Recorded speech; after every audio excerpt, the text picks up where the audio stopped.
انتہائی اہم موضوع ہے اور فکر آخرت کا جذبہ بیدار کرنے والا، اور آج ہمارے ہاں یہ تصور پایا جاتا ہے کہ یہ خوف دلانے والا ایک موضوع ہے. حالانکہ یہ ایک اصلاح کا ایک بہترین سلسلہ ہے، اور آپ صلی اللہ تعالی وسلم کی احادیث مبارکہ میں زیارت قبور کا اصل مقصد بھی یہ بیان فرمایا گیا.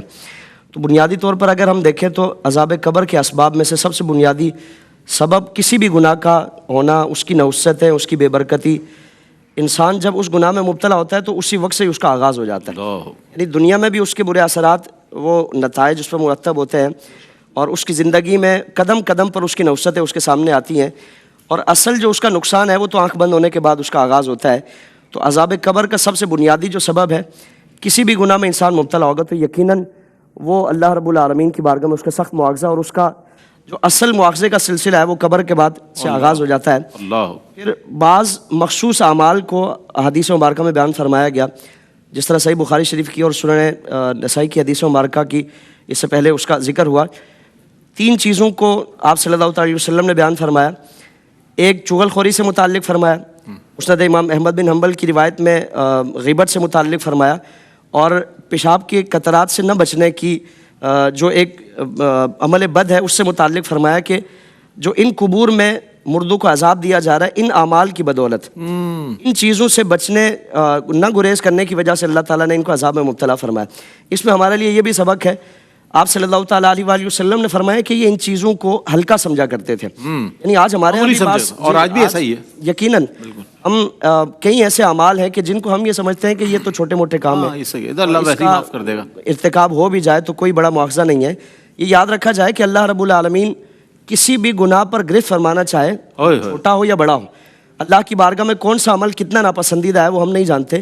تو اس لیے جان بوجھ کر کسی بھی گناہ کا ارتکاب کرنا یہ بدترین جسارت ہے، اور اللہ رب العالمین کے قہر و غضب کو دعوت دینے کے مترادف ہے. پھر اسی طرح الزواجر میں مختلف اعمال کو بیان فرمایا گیا جو عذاب قبر سے دوچار کرنے والے اعمال ہیں. اس میں ایک فرمایا کہ نماز کو ترک کرنا یہ بدترین عمل ہے، بلکہ اس سے متعلق فرمایا نا کہ نماز کا حساب پہلے لیا جانا ہے. اگر اس میں انسان کامیاب ہو جاتا ہے تو باقی سارے معاملات اللہ رب العالمین اس کے لیے آسان فرما دے گا. اور اس کا عذاب کیا ہے، قبر کے عذاب مختلف بیان فرمائے گئے. ایک فرمایا گیا کہ اس کی قبر میں آگ بھر دی جائے گی، اور وہ اسی کیفیت میں تا قیامت وہ عذاب میں لوٹ پوٹ ہوتا رہے گا. دوسرا فرمایا کہ قبر کو اتنا تنگ کر دیا جائے گا اس کی پسلیاں آپس میں مل جائیں گی. یعنی آج نماز کا ترک کرنا، آج رمضان میں ہی ہم حال دیکھ لینا کہ آغاز میں ایک سمندر کی جھاگ کی طرح جذبہ بیدار ہوتا ہے. ان ایام میں ہمارا جذبہ، ہماری مساجد، ہمارا عبادات کا جو ایک سلسلہ ہے وہ بالکل آہستہ آہستہ وہ کم ہوتا مساجد میں پھر سے ویرانی آتی جا رہی ہے. عام نمازوں میں 2-3 صفحے وہ اس حد تک نمازیوں کی ایک کیفیت پائی جاتی ہے. تو نماز کو ترک کرنا یہ بدترین عمل ہے اور اللہ کی بارگاہ میں انتہائی قابل مواخذہ عمل ہے. پھر اسی طرح مکاشفۃ القلوب میں بھی امام غزالی علیہ الرحمہ نے بعض اعمال کا تذکرہ فرمایا. اس میں والدین کی نافرمانی کا تذکرہ فرمایا، اور اس کا بھی عذاب یہ بیان فرمایا کہ وہ قبر اتنی تنگ کر دی جاتی ہے کہ پسلیاں آپس میں مل جاتی ہیں. پھر اسی طرح آپ صلی اللہ تعالیٰ علیہ وآلہ وسلم کی ایک حدیث مبارکہ ہے، مسند فردوس میں یہ حدیث موجود ہے. حضور نے فرمایا کہ مسجد میں ہنسنا یہ قبر کی تاریکی کا سبب ہے. آج ہم دیکھیں نا ہماری مساجد میں تو باقاعدہ جرگے لگتے ہیں، کوئی کرکٹ سے متعلق بحث و مباحثے میں لگا ہے، کوئی سیاست میں مشغول ہے، کوئی گلی محلے کے قصے بیان کر رہا ہے، یعنی ہنسی مذاق کا ایک سلسلہ ہے. فرمایا کہ یہ مساجد میں ہنسنا، کہکے لگانا یہ قبر کی تاریکی کا سبب ہے کہ اللہ رب العالمین اس کی نحوستیں، اس کا وبال وہ قبر میں نازل فرماتا ہے. اور پھر اسی کے ساتھ ساتھ حضرت عبداللہ ابن عباس رضی اللہ تعالیٰ عنہ، آپ کا ایک واقعہ ہے، آپ کی بارگاہ میں کچھ حجاج حاضر ہوئے اور عرض کرنے لگے کہ حضور ہمارے ساتھ ایک شخص آیا تھا جس نے حج کیا، حالت احرام میں اس کا انتقال ہو گیا، اور اب اس کی قبر کھودی جا رہی ہے. تو کئی قبریں کھودنے کے باوجود بھی وہ اندر سے سانپ بچھو نکل آتے ہیں. آپ نے فرمایا کہ پہلے سے کوئی قبر ہے تو اسی میں اس کو دفنا دو. 3 قبریں تھیں، اس میں سے ایک کو اس کو دفن کیا گیا.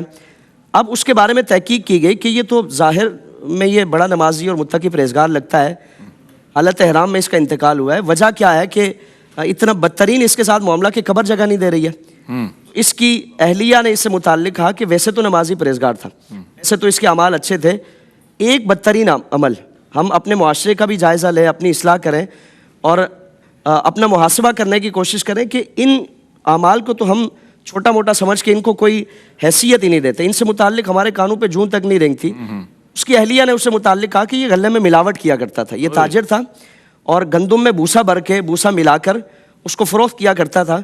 یہ ایسا بدترین عمل ہے. آپ صلی اللہ علیہ وسلم نے فرمایا کہ من غش فلیس منا، جو ملاوٹ کرے دھوکہ دے وہ ہم میں سے نہیں ہے. ان اعمال کو، ان اسباب کو سامنے رکھ کر ہم اپنا محاسبہ کرنے کی اور اپنا جائزہ لے کر اصلاح کرنے کی کوشش کریں.